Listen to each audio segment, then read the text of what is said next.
風が舞う今月今日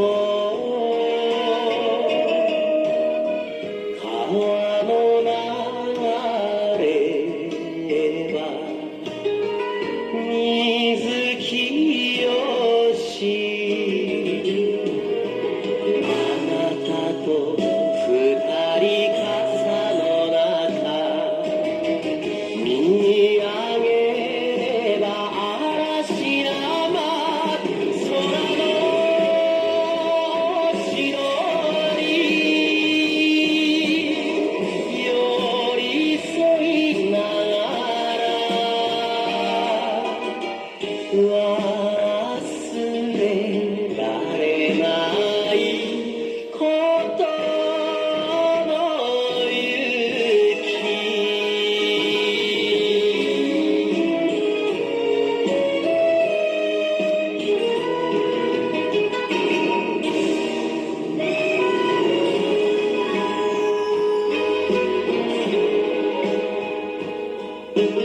密か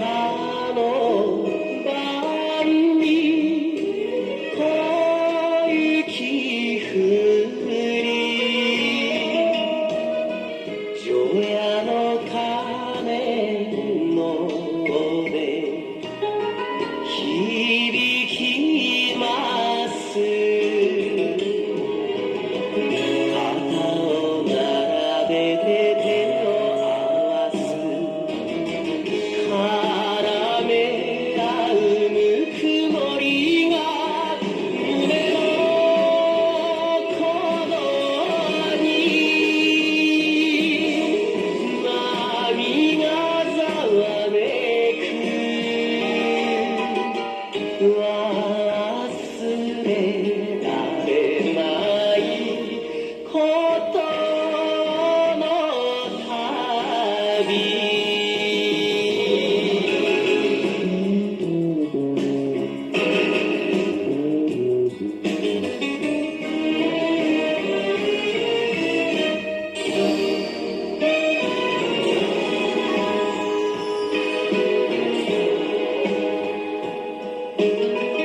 遠く離れているけ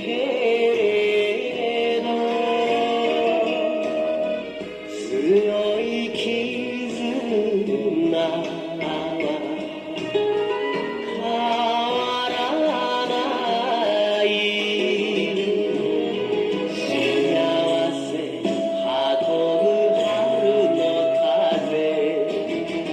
眠り合い紡ぎます桜色づく二人の